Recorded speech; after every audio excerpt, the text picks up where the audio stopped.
Assalamualaikum warahmatullahi wabarakatuh. Selamat pagi seluruh siswa-siswi UMI. Tetap semangat ya.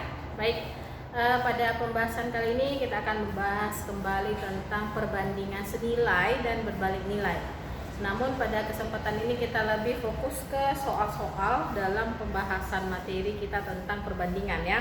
Maka Ananda silahkan kembali buka buku cetaknya. Kita akan bahas kembali tentang bagaimana cara membedakan perbandingan senilai dan perbandingan berbalik nilai. Oke, silahkan dibuka bukunya halaman 160 ya. Nah, kita bahas dulu bagaimana cara membedakan perbandingan senilai dan perbandingan berbalik nilai. Nah, di halaman 162 contoh 5.4 ya, kita lihat yang pertama dulu. Nah, di sini dinyatakan tentukan harga 14 kg apel ya. 14 kg apel. Jika harga, ini yang mau ditanya X-nya. Jika harga 3 kg apel itu sama dengan 105.000. Ya, silakan Anda perhatikan soal yang ada di bukunya. Nah, kalau 14 kg apel berapa sih harganya? Jika diketahui 3 kg apel harganya 105.000. Nah, apakah ini bisa kita nyatakan sebagai perbandingan senilai atau sebaliknya ya? Nah, bagaimana dinyatakan senilai? Maka jika angkanya tadi 14, di sini 3 kg, di sini 105.000, maka ini kan dari 3 ke 14 angkanya semakin meningkat, maka dari sini juga harus semakin meningkat ya. Nah, kalau kita beli 3 kilo harganya 105. Kalau kita beli 14 kilo, kira-kira harganya semakin tinggi atau semakin murah? Pastinya semakin tinggi ya, maka senilai. Maka karena ini perbandingan senilai,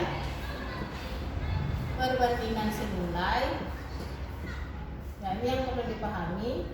Maka cara penyelesaiannya pun kita bisa selesaikan dengan 14 per 3 ya, sama dengan X per 105.000. Jadi kita tuliskan, tinggal kita buatkan persamaan seperti ini. Ini penyelesaiannya kali silang 3X sama dengan 14 kali 105.000 ya. Di situ sudah nampak bahwa hasilnya adalah, maka X sama dengan 14 kali 105.000 adalah 14 kali 105.000 per 3. Maka hasilnya sama dengan 490.000. Ya, berarti kalau dia beli 3 kilo harganya 105.000, kalau beli 14 kilo maka harganya 490.000, sama senilai ya, sama-sama naik. Nah, selanjutnya bagaimana dikatakan perbandingan berbalik nilai? Nah, pada contoh 5.5 juga sudah dinyatakan itu ya. Gina mempunyai cukup uang untuk membeli 16 pulpen. Ini kita lihat perbandingan berbalik nilai. Gina mempunyai cukup uang untuk membeli 16 pulpen ya. 16 pulpen seharga 1.500 per pulpen. Berarti ini harganya 1.500. Oke. Jika harga sebuah pulpen naik, jadi kalau 16 pulpen seharga, dia mau beli 1.500 per pulpen ya. Jadi kalau dia beli jika harga sebuah pulpen naik 900, tadi 1.500, berarti ini menjadi 2.400. Nah, 2.400, berapa banyak pulpen yang dapat dibeli Gina? Berarti di sini Y ya. Oke. 16 pulpen harganya 1.500. Nah, jika naik 900 jadi harganya 2.400, Gina bisa beli berapa pulpen? Mau berapa pulpen ya? Nah, dari sini kita bisa nyatakan apakah ini perbandingan senilai atau perbandingan berbalik nilai ya. Bisa diperhatikan ini 16 pulpen, harga satu pulpen 1.500. Berapa pulpen yang ingin dibelinya jika harganya naik dari 1.500 naik 900, maka kenaikannya 2.400 ya. Jadi karena ini perbandingan berbalik nilai ya, dari mana kita bisa memahami kalau ini adalah perbandingan berbalik nilai? Nah, 16 pulpen 1.500, ini 16 biji 1.500. Jadi kalau misalnya dia 2.400, kira-kira pulpennya semakin banyak atau semakin sedikit bisa dibelinya ya. Jadi kalau tadi harganya murah, dia beli banyak. Kalau harganya naik, kira-kira dia beli banyak nggak? Pastinya beli sedikit ya, maka ini berbalik nilai. Jadi karena ini berbalik nilai, kalau persamaan tadi kita sama ini tinggal kita balik, ini balik yang persamaan itu ya. Jadi Y-nya balikkan ke atas per 16 sama dengan 1500 per 2400. Jadi kira-kira dipahami ya. Jadi kalau harganya murah 1500, dia beli 16 biji. Kalau harganya naik 2400, maka pasti dia beli lebih sedikit ya, karena lebih mahal. Nih, maka nih kita kali silang 2400 sama dengan 1500 kali 16. 2400 Y ya. Maka Y sama dengan ya 1500 seperti yang ada di buku per 1500 kali 16 per 2400. Ini kalau kita sederhanakan harganya sama dengan 10. Ya, maka kemungkinan dia akan beli 10 biji pulpen.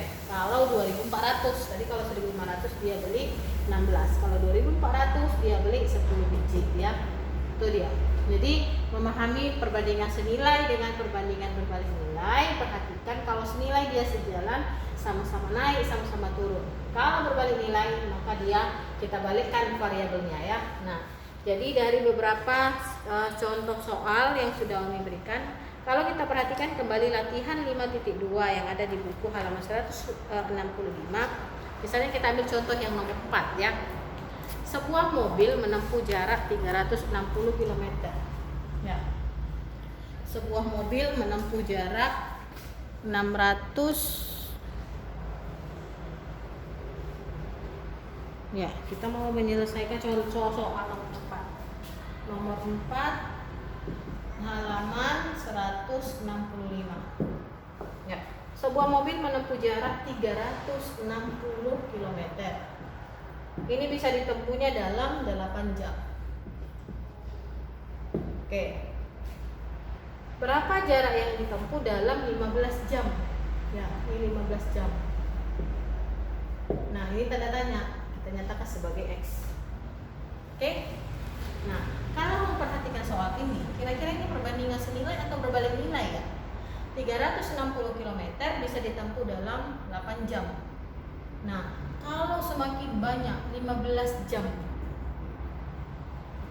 15 jam. Kira-kira ini bisa semakin kecil atau semakin besar? Nih. Jadi kan dia bisa menempuh perjalanan 360 km selama 8 jam. Nah, kalau misalnya dia mau 15 jam, kira-kira semakin kecil atau semakin besar angkanya nih? Ya, ini kan dari sini kemarin makin tinggi ya. Dari 8 ke 15 makin tinggi, makin banyak jamnya. Kira-kira ini 360 km enggak yang dapat ditempuh ya. Misalnya gini, si Budi bisa menempuh perjalanan dari rumah ke sekolah selama 1 jam misalnya ya.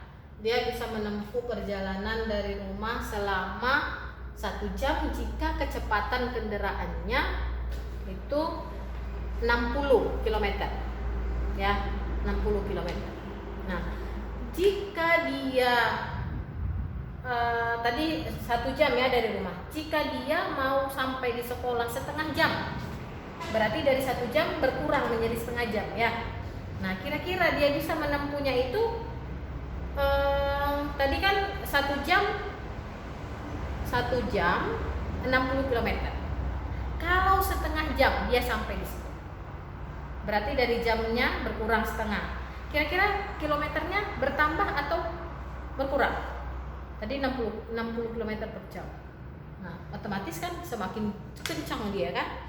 Nah, berarti ini kalau kita perhatikan semakin 360 km 8 jam ini berbalik nilai ya.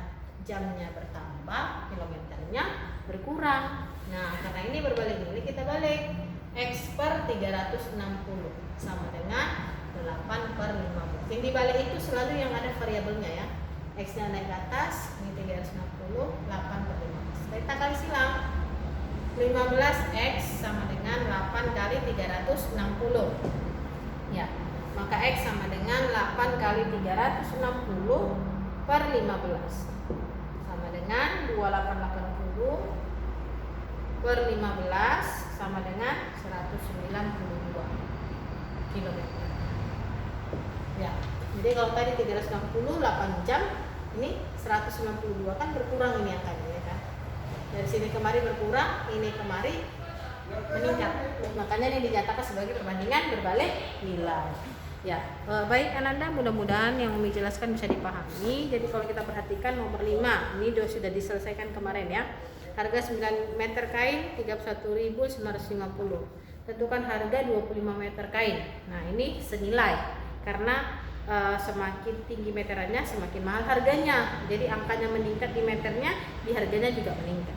Nah, kalau misalnya nomor 6, sebuah gedung setinggi 25 meter mempunyai bayangan setinggi 3,125 meter. Ya. Berapa tinggi sebuah tiang agar dapat membayangan setinggi 1,2 meter pada waktu yang sama? Ya. Nah, gedung tingginya 25 meter membuat bayangan setinggi 3,125. Berapa tinggi sebuah tiang agar dapat membuat bayangan setinggi 1,2 meter? Berarti kalau lihat ini, semakin tinggi tiangnya, semakin tinggi bayangannya. Berarti ini perbandingan senilai ya. Nah, kemudian kalau kita perhatikan kembali soal nomor kemarin kita selesaikan nomor 12 13 ya. Nah, coba perhatikan nomor 9 sama nomor 10. Sebuah resimen angkatan darat memiliki perbekalan untuk 400 tentara selama 80 hari. Ya. Setelah 10 hari, 50 tentara keluar dari resimen. Berapa lama perbekalan itu akan habis? Ya. Sebuah resimen angkatan darat memiliki 400 tentara dalam 80 hari. 400 orang 80 hari. Setelah 10 hari, ya, berarti kalau setelah 10 hari 90 hari ya, 50 tentara keluar dari resimen. Berarti tadi 400 menjadi 350. Berapa lama perbekalan itu akan habis? Nah, kira-kira ini perbandingan senilai atau berbalik nilai? Ya, orangnya bisa menghabiskan 80 hari.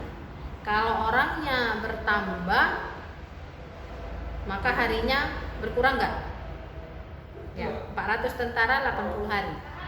Kalau berkurang jadi 350 tentara, maka harinya berkurang. Jadi kalau dari 400 ke 350 kan berkurang, harinya berkurang atau bertambah.